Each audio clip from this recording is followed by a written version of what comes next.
Hey everyone, does anybody ever get the hard water lines or rust lines in their toilets? Today I'm going to show you how to be preventative about that. First, you're going to want to get the Iron Out automatic toilet bowl cleaner. I'll have a link in the description below to get some from Amazon.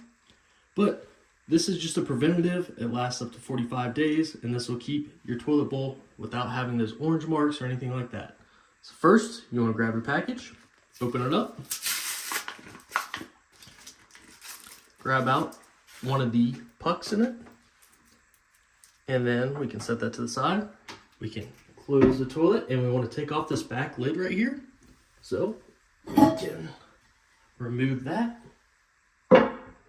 Sit it right down here on the toilet seat.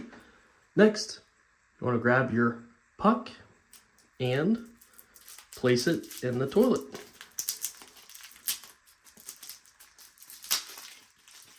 So once you have it out of the packaging here, you just drop it in, and that is it.